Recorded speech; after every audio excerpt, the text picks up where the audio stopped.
بلوچستان میں بھارت سے پراکسی جنگ شدت اختیار کر گئی۔ ایرانی سپریم لیڈر کی تدفین، ایرانی صدر کا پاکستان کے نام خصوصی پیغام وائرل۔ آؤ ہم تمہارا انتظار کر رہے ہیں، ایرانی مسلح افواج کا امریکہ کو دبنگ چیلنج۔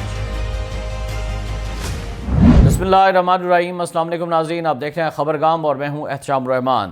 ناظرین، بلوچستان میں N25 شاہراہ پر سیکورٹی فورسز نے دہشت گردوں کے خلاف انٹیلیجنس بیسڈ آپریشن کرتے ہوئے 19 دہشت گردوں کو جن کا تعلق بھارتی پراکسی سے تھا جہنم واصل کر دیا ہے، جبکہ متعدد دہشت گرد زخمی ہوئے ہیں۔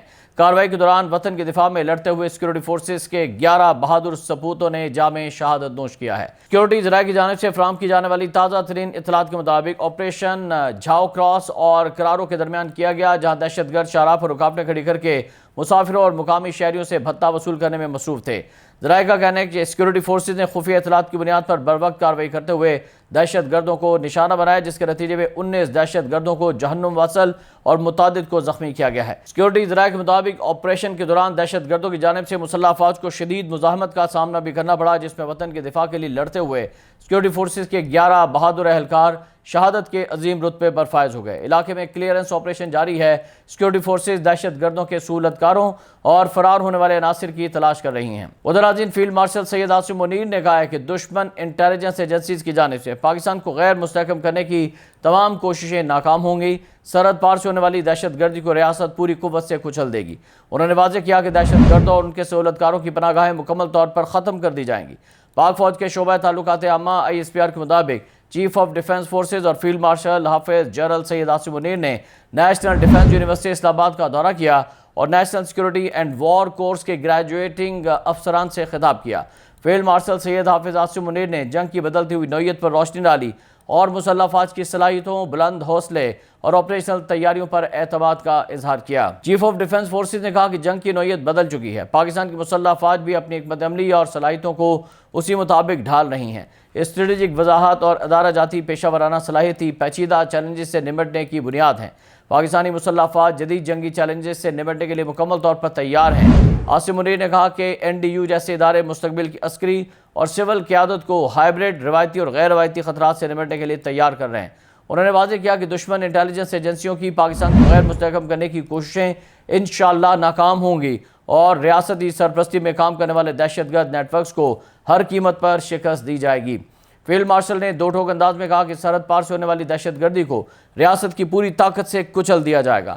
قوم کی حمایت سے انشاءاللہ دہشت گردوں اور ان کے سہولتکاروں کی محفوظ پناہ گاہیں، کمین گاہیں مکمل طور پر ختم کی جائیں گی۔ ان کا مزید کہنا تھا کہ جنگیں میڈیا پر شور مچانے یا سیاسی نعروں سے نہیں، بلکہ ایمان، اتحاد اور نظم و ضبط سے جیتی جاتی ہیں۔ پاکستان کی مسلح افواج کا مورال، پیشہ ورانہ صلاحیت اور آپریشنل تیاریاں مثالی ہیں۔ مسلح افواج ہر قسم کے آپریشنز کے لیے مکمل طور پر تیار ہیں۔ چیف آف ڈیفنس فورسز نے گریجویٹنگ افسران پر زور دیا کہ دیانت، بے لوث خدمت اور قومی مفاد کو ہمیشہ مقدم رکھیں۔ اس سے قبل نیشنل یونیورسٹی پہنچنے پر فیلڈ مارشل سید عاصم منیر کا استقبال صدر نیشنل ڈیفنس یونیورسٹی نے کیا۔ سیکورٹی حکام کا بتانا ہے کہ امن و امان کے قیام، شہریوں کے تحفظ اور اہم شاہراہوں کی حفاظت کے لیے دہشت گرد عناصر کے خلاف کارروائیاں جاری رہیں گی۔ ادھر پتہ چلا ہے کہ وزیر اعظم نے بلوچستان کا دورہ کرنا تھا، لیکن سیکورٹی وجوہات کی بنا پر ان کا یہ دورہ ملتوی کیا گیا ہے۔ ایران کے حوالے سے ناظرین بات ہو جائے، ایران کے شہید سپریم لیڈر کو آج سپرد خاک کر دیا گیا۔ شہید لیڈر ان کے اہل خانہ کی تدفین ان کے آبائی شہر مشہد میں روضہ امام رضا علیہ السلام کے احاطے میں کی گئی۔ سپریم لیڈر کی نماز جنازہ کربلا میں روضہ حضرت امام حسین رضی اللہ تعالیٰ عنہ پر ادا کر دی گئی تھی اور ان کا جسد خاکی نجف سے کربلا لایا گیا اور پھر ایرانی میڈیا کے مطابق جلوس میں 40 لاکھ سوگواران نے شرکت کی اور رات بھر روضہ حضرت امام حسین رضی اللہ تعالیٰ عنہ پر فاتح خوانی، نوحہ اور مرثیہ خوانی کا سلسلہ جاری رہا تھا۔ اس سے قبل نجف میں بھی لاکھوں سوگواروں نے حضرت علی رضی اللہ تعالیٰ عنہ کے روضہ مبارک پر نماز جنازہ ادا کی تھی اور پھر عراق سے میتوں کو واپس ایران لایا گیا۔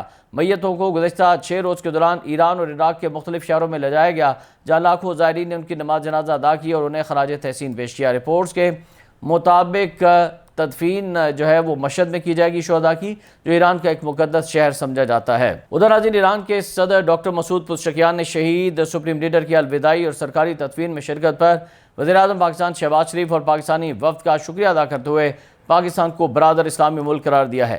ایرانی صدر ڈاکٹر مسعود پزشکیان نے social media platform X پر جاری اپنے بیان میں وزیراعظم پاکستان کی شہید سپریم لیڈر کی الوداعی اور سرکاری تدفین میں شرکت کو سراہتے ہوئے پاکستانی حکومت اور عوام کی جانب سے اظہار ہمدردی پر شکریہ ادا کرتے ہوئے کہا کہ وہ اپنے عزیز بھائی شہباز شریف اعلیٰ سطح پاکستانی وفد اور حکومتی اور پاکستان کی عوام کی مخلصانہ ہمدردی پر شکر گزار ہیں۔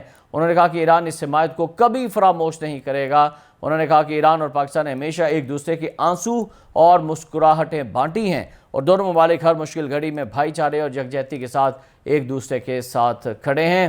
ایرانی صدر کا کہنا تھا کہ انہیں امید ہے کہ گہرے برادرانہ تعلقات کی بنیاد پر دونوں ممالک کے روابط مزید وسعت اختیار کریں گے، مضبوطی اختیار کریں گے، اور شہید سپریم لیڈر پاکستان کی حکومت اور عوام سے خصوصی دلچسپی رکھتے تھے اور دونوں قوموں کے درمیان ثقافتی قربت کو مشترکہ اثاثہ سمجھتے تھے۔ ادھر ناظرین، امریکی صدر ڈونلڈ ٹرمپ کی ایرانی تیل برآمد کرنے والے اہم مرکز خارق جزیرے پر حملے کی دھمکیوں پر ایران نے منہ توڑ جواب دیا ہے کہ تم آؤ، ہم تمہارا انتظار کر رہے ہیں۔ ٹرمپ میڈیا رپورٹس کے مطابق امریکہ کے ایران پر حملوں کے جواب میں ایران نے بحرین اور کویت میں امریکی فوجی اڈوں کو نشانہ بنا ڈالا اور اعلان کیا ہے کہ تہران کسی بھی قسم کی کشیدگی کے لیے پوری طرح تیار ہے۔ ٹرمپ کے ریمارکس کا جواب دیتے ہوئے ایرانی پارلیمنٹ کے قومی سلامتی کمیشن کے ترجمان ابراہیم رضائی نے دو ٹوک پیغام کے ساتھ امریکی دھمکیوں کو مسترد کر دیا۔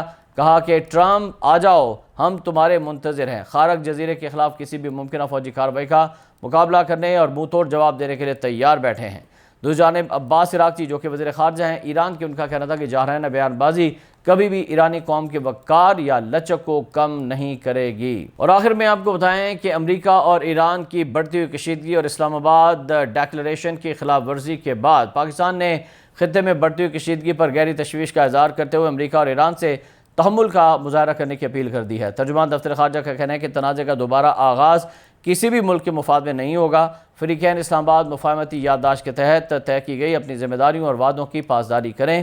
بدھ کو ترجمان دفتر خارجہ کی جانب سے جاری بیان میں کہا گیا کہ پاکستان کو خطے میں کشیدگی میں اضافے پر گہری تشویش ہے اور موجودہ صورتحال میں کسی نئے تنازع کا آغاز بہتر نہیں، کسی کے مفاد میں نہیں۔ ترجمان دفتر خارجہ کے مطابق پاکستان نے تمام فریقین سے اپیل کیا کہ وہ تحمل کا مظاہرہ کریں اور ایسے اقدامات سے گریز کریں جو خطے کے امن و استحکام کو مزید نقصان پہنچائیں۔